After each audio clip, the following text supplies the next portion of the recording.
Hello everyone, today we are here to present you the notion and the mechanism of VAT. VAT, also known as value-added tax, is a tax based on the value of a good or service. This tax is payable on the local tax office and added on each sale of good and service.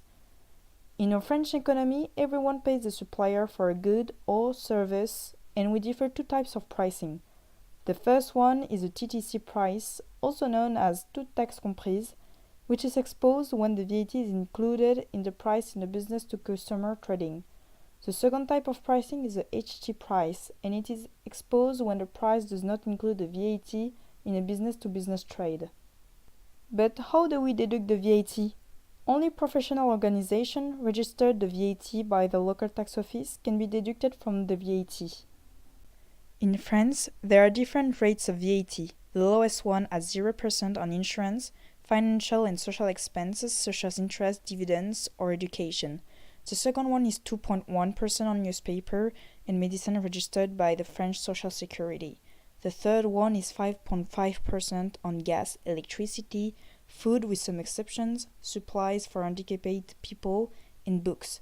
The fourth one is 10% on restaurants, even takeaways, hotel bill, and service for personal house improvements, and the highest being 20% on all other operations not detailed previously and liable to VAT. VAT distribution is different if you're in a business-to-business or in a business-to-consumer trade. Let's represent an example with cupcakes. These are cupcakes by Metro. It is a B2B trade, and this cupcake is from Carrefour, which is a B2C trade. When a company, a bakery for example, goes to Metro to buy ingredients for cupcakes, the price they see on the shelf is not the final price they're going to pay. In addition to the initial price of the goods, the bakery is also going to pay the tax that is needed by his supplier in order to pay the tax office. But fortunately for the baker, the tax added to pay the supplier is going to be reimbursed by the customer, which is also going to pay the tax of the bakery. It is always the last link of the chain which pays the VAT, so that's why when you go to Carrefour to buy your cupcakes, the prices displayed on the shelf is final and includes the VAT, because you are an individual and last link in the chain. The way we input the VAT in a journal differs from a B2C to a B2B trade. Let's put this context. Here, in a B2C, Metro sells directly to its customer for a price of 360 euros that includes 60 euros of tax. We put the full amount received from the customer on the debit side and we separate the real price of the good and the tax on the credit side so it is clearer.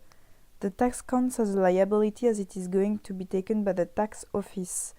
At the end of the month, the 60 euros of tax is taken by the tax office on the credit side, which was paid by the customer. So here you can see the journal of Factory A. At the day of purchase, the VAT is considered an expense and pays the full price of the B factory's goods plus the 44 euro tax in it. So here you can see that VAT is considered an expense on the date of purchase and pays the full price of Factory B's goods plus the tax.